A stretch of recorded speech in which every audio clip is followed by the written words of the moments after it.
नमस्ते मित्रांनो, माझ्या चॅनलमध्ये तुमचं स्वागत आहे। मी आज तुम्हाला ईसीजीचे इलेक्ट्रोड बद्दल माहिती सांगणार आहे। थोडं इलेक्ट्रोड म्हणजे काय असतात, हा असा मशीनचा स्पेअर्स आहे किंवा असा पार्ट आहे जो पेशंटच्या बॉडीवरून इलेक्ट्रिकल सिग्नल घेतो आणि मशीनला देतो ॲम्प्लिफाय करण्यासाठी। त्यामुळे इलेक्ट्रोडचं काम अतिशय महत्त्वाचं आहे आणि सगळ्यात प्रायमरी काम आहे इलेक्ट्रोड्स।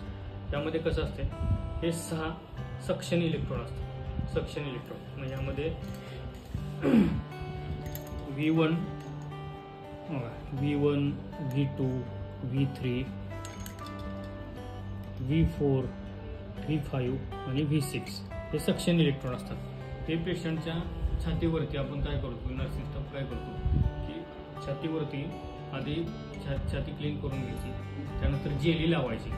जेली काय लावली जाते की पेशंटची स्किन मधले इलेक्ट्रिकल सिग्नल्स आणि मशीन याचा कॉन्टॅक्ट व्यवस्थित व्हावा किंवा सिग्नल व्यवस्थित कॅप्चर करावा यासाठी। त्यानंतर हे 1 to 6 हे असं ह्या आवाजावर द्यायचं 1 to 6 हे इलेक्ट्रोड लावले जातात।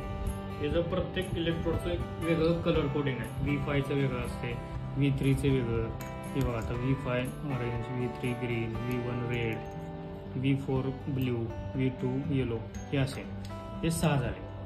आणि त्यामध्ये हे 4 लिंब इलेक्ट्रोड म्हणतात किंवा क्लॅम्प इलेक्ट्रोड पण म्हणले जाते।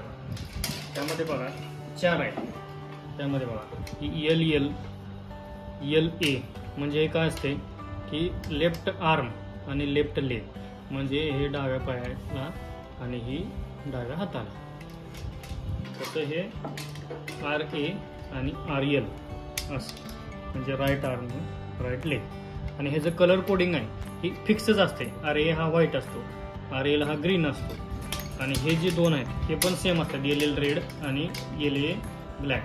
हे आपण अमेरिकन हार्ट असोसिएशन यांच्या कलर कोडिंग प्रमाणे ह्या ईसीजीचं कोडिंग असं आहे। आणि जे इलेक्ट्रॉनिक काउन्सिल आहे त्यांचे कलर कोडिंग वेगळं आहे, पण आपण अमेरिकन स्टँडर्ड कलर कोडिंग वापरतो। धन्यवाद।